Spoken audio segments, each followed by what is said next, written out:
En este canal intento dar información sobre el síndrome de Asia, síndrome autoinmune autoinflamatorio inducido por adyuvantes. ¿Y de qué? ¿Cómo podemos diagnosticarlo? Lo primero, el diagnóstico lo tiene que hacer un médico. El médico es el que está facultado para hacer este diagnóstico. ¿El problema cuál es?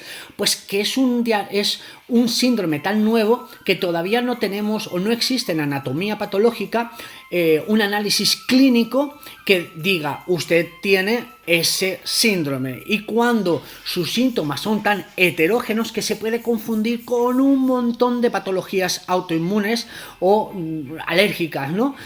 ¿Por qué? Porque actúa toda esta reacción a estos cuerpos extraños, generan una alteración psiconeuroendocrinoinmunológica. Esto genera unos síntomas muy heterógenos y esto es lo que dificulta su evaluación correcta.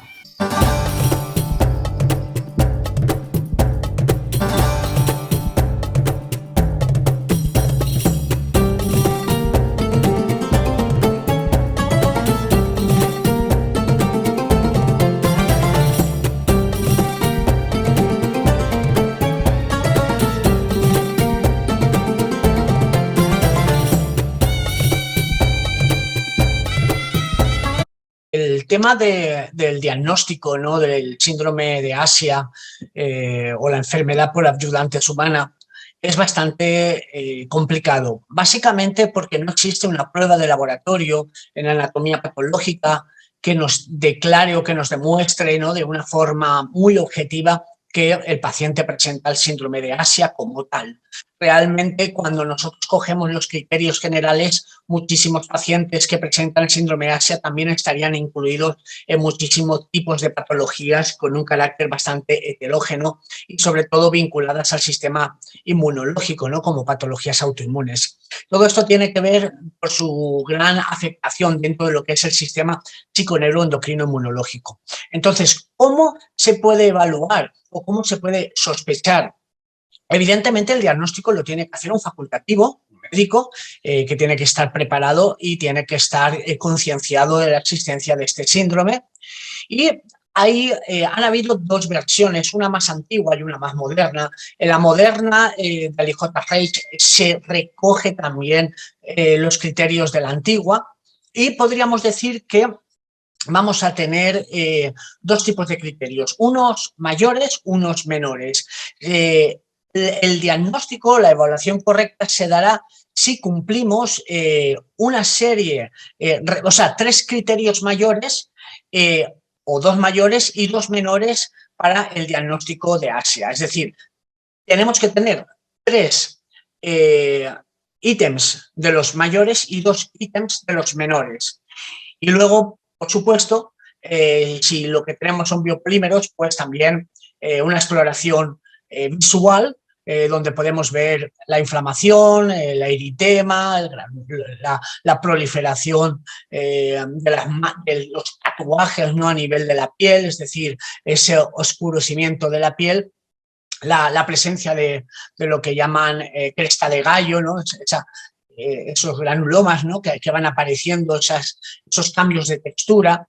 Bueno, pues todo eso evidentemente nos van a ir orientando, pero también dependerá de cuál es la etiología del síndrome de Asia, porque sabemos que hay varios síndromes, varias etiologías, incluso las vacunas, incluso los implantes o los biopolímeros, ¿no?, en general. Entonces, ¿cuáles son los criterios mayores? Bueno, los criterios mayores son evidentemente la exposición a un estímulo externo asociado con el síndrome de Asia. Es decir, pues claro, una persona que tenga ese estímulo antes de que se presentaran esos síntomas, pues ha sido inyectado o ha sido operado con el implante de una prótesis, por ejemplo, o una vacuna que luego le ha podido desencadenar el síndrome de Asia, ¿no?, el síndrome hiperreactivo autoinmune o autoinflamatorio a ese adyuvante. Bueno, entonces se exposición a un estímulo externo como biometales, vacunas o materiales orgánicos o inorgánicos a las manifestaciones clínicas. Esto es importante, lo de materiales orgánicos o inorgánicos, porque últimamente mucha gente dice, no, yo me inyecto cosas orgánicas. Bueno, hay que tener cuidado porque estarían dentro de uno de los ítems para la evaluación del síndrome de Asia. 2, el tiempo de latencia, es decir, el tiempo que transcurre entre esa intervención y la presentación para los síntomas ambiguos o heterógenos del síndrome de Asia. Normalmente en las vacunas, por ejemplo, va de 1 a 2 semanas en lo que respecta a las vacunas y de 1 a varios meses con lo que respecta a sustancias, ¿no? O cuerpos extraños. De hecho, en esto también es muy, muy contradictorio porque hay gente que los síntomas les empiezan a aparecer a los 6, 7 días, 1, 2 meses, pero es que hay personas que les aparece a los años, 10 años, 20 años. Claro, aquí mucha gente puede preguntar, ¿y esto por qué? Bueno, tiene que ver el terreno de la persona, los desencadenantes, el historial también familiar, la predisposición congénita, a patología autoinmune. Bueno, todo eso es bastante interesante que lo estudiemos. Luego, manifestaciones clínicas, es decir, aparte de esa inyección de cuerpo extraño, también ¿qué voy a tener a nivel físico? Pues, por ejemplo, a nivel local, nódulos inflamatorios, edema cutáneo, un angioedema también puede estar presente, induraciones cutáneas, es decir, ese cambio de textura, esa piel que se va haciendo dura, ¿no? Pseudoabscesos, es decir, linfadenopatías, es decir, acúmulo de líquidos a nivel del sistema linfático, paniculitis mórfea, apretamos y se queda esa induración en la piel, lesiones sarcoides tipo Lique, observamos esos cambios de color que tocamos. Cuando quitamos la piel se queda como blanca y cuesta, ¿no?, de retornar a su color normal. Sistémicas como nódulos inflamatorios a distancia, artritis, es decir, dolores difusos en articulaciones, síndromes de Sjögren, es decir, miositis, debilidad muscular, paniculitis extensas, síndromes neurológicos desmineralizantes, alteraciones, ¿no?, tanto como parestesias, hormigueos, sensaciones de pérdida de fuerza, etcétera. Evolución a enfermedades autoinmunes sistémicas u organoespecíficas, es decir, el paciente empieza a presentar una patología autoinmune, por ejemplo, un hipotiroidismo de Hashimoto o, por ejemplo, patologías como una artritis reumatoidea, muchas patologías que estarían todavía no muy bien definidas, pero que van a tener una predisposición seguramente o una manifestación, perdón, seguramente autoinmune. Biopsia del cuerpo extraño, o sea, biopsia del área involucrada o de los ganglios linfáticos con características del cuerpo extraño. Evidentemente hay una biopsia o una extracción del cuerpo extraño y presencia del cuerpo extraño, obvio, ¿vale? Claro, esto es lógico, pero bueno, estaría dentro de los criterios mayores. Eliminación del agente productor de los síntomas y eso provoca un estado de mejora a nivel sistémico, es decir, me quitan esa prótesis con la cápsula incluida o me eliminan esos biopolímeros que están en una zona delimitada y a partir de ahí aumento o mejoro, perdón, desaparecen mis síntomas. Pues bueno, eso sería muy importante.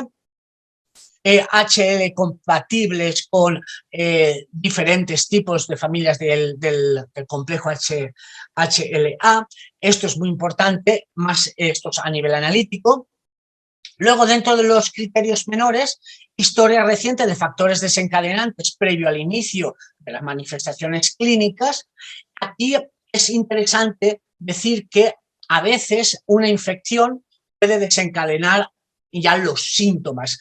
Esto que voy a decir ahora no está demostrado ni hay ningún paper que así lo diga, pero hemos visto que el COVID está, de alguna forma, las personas que han sufrido de COVID, a partir de ahí empiezan a manifestar un malestar general que no tiene que confundirse con el long COVID o COVID persistente, sino que en este caso se asociaría con todos los criterios anteriores teniendo la persistencia. Es como que el COVID desencadena hiperplasia en algunas personas. Esto que estoy diciendo, evidentemente, es simplemente algo que tenemos que empezar a investigar y a vigilar. Bueno, el livedo reticulatis de reciente inicio, toda esa inflamación vascular, presencia de cualquier anticuerpo o inmunoglobulina, sobre todo, que se asocie, ¿no?, con esos tejidos o con el ayudante. Estos serían los criterios que se están evaluando de alguna manera como criterios que orientan al síndrome de Asia. Evidentemente, esto unido con la historia y unido con por ejemplo, una resonancia magnética funcional.